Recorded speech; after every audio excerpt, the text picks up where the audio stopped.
Assalamualaikum warahmatullahi wabarakatuh. Berjumpa kembali dengan channel YouTube Wawan Abdul Ghani. Pada kesempatan kali ini akan menampilkan kelas virtual 11 MIPA MAN 1 Majalengka. KD atau kompetensi dasar pada kesempatan kali ini yaitu menganalisis ketentuan tentang jinayah dan hikmahnya, termasuk kategori KD pengetahuan, yaitu 3.1. Adapun indikator pembelajarannya yaitu 3.1.1, yaitu mengorganisir ketentuan tentang jinayah dan hikmahnya. Juga membedakan ketentuan tentang jinayah dan hikmahnya.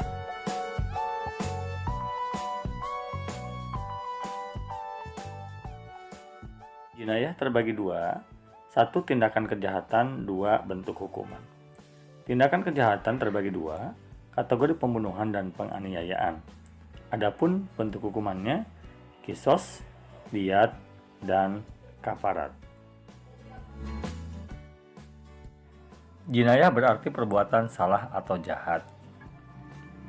Jinayah menurut bahasa merupakan nama bagi suatu perbuatan jelek seseorang. Adapun menurut istilah adalah nama bagi suatu perbuatan yang diharamkan syara.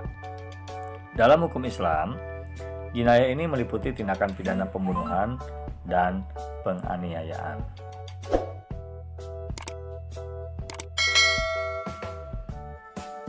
Berikut ini adalah pengertian pembunuhan. Pembunuhan adalah perbuatan manusia yang mengakibatkan hilang atau lenyapnya nyawa seseorang, baik disengaja maupun tidak disengaja, baik dengan alat yang mematikan maupun alat yang tidak mematikan. Membunuh hukumnya haram, sebagaimana firman Allah Subhanahu wa taala dalam surat Al-Isra ayat 33 yang berbunyi, A'udzubillahi minasyaitonirrajim, bismillahirrahmanirrahim, wala taqtulun nafsallati haramallahu illa bilhaq, al-ayah. Dan janganlah kamu membunuh orang yang diharamkan Allah untuk membunuhnya, kecuali dengan suatu alasan yang dibenarkan. Berikut ini adalah macam-macam pembunuhan. Pembunuhan atau al-qatlu dibagi menjadi tiga. Yang pertama adalah pembunuhan disengaja atau qatlul amdi. Yang kedua, pembunuhan seperti disengaja, qatlus sibihil amdi. Dan yang ketiga, pembunuhan tidak disengaja atau tersalah, disebut juga dengan qatlul khata.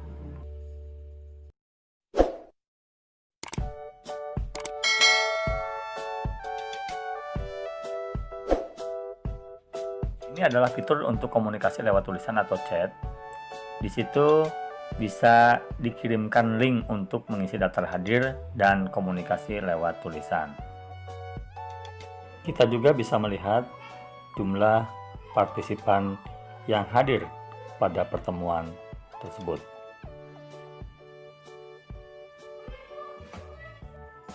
Dewi Sri Rohmawati bertanya, Pak, apa yang dimaksud dengan pembunuhan yang disengaja dan bagaimana contohnya?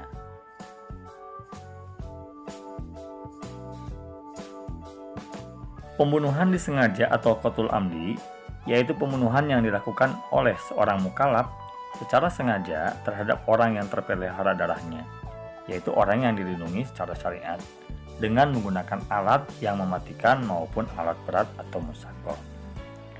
Contohnya, membunuh dengan menembak, melukai dengan alat yang tajam, memukul dengan alat yang berat. Dikatakan pembunuhan sengaja apabila ada niat dari pelaku dan alat yang digunakan itu mematikan. Pertanyaan kedua muncul dari Puput Amelia. Apakah orang yang sudah dinyatakan positif COVID-19 itu bisa dikategorikan membunuh atau tidak ketika dia mencoba untuk menularkannya pada orang lain? Berdasarkan hasil kajian para ahli di bidangnya, yaitu di bidang kesehatan, begitu dahsyatnya virus menyerang kekebalan tubuh manusia, maka ketika orang yang sudah dinyatakan positif mengidap virus COVID-19, kemudian dia menyebarkan pada orang lain, maka itu pun termasuk kategori pembunuhan.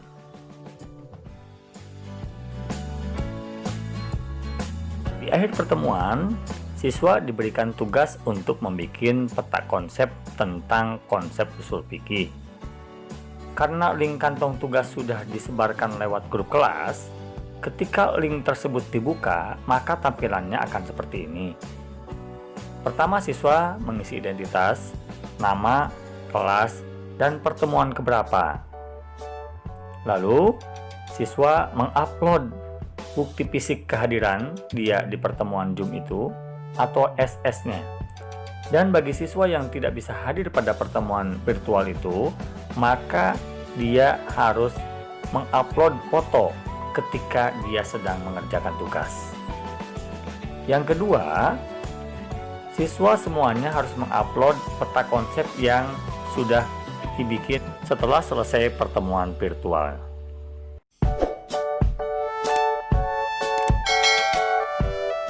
Ini adalah contoh SS yang diupload oleh siswa, tampilan ketika menggunakan netbook. Dan ini adalah foto ketika siswa mengerjakan tugas bagi siswa yang offline, yang tidak bisa hadir pada Zoom meeting.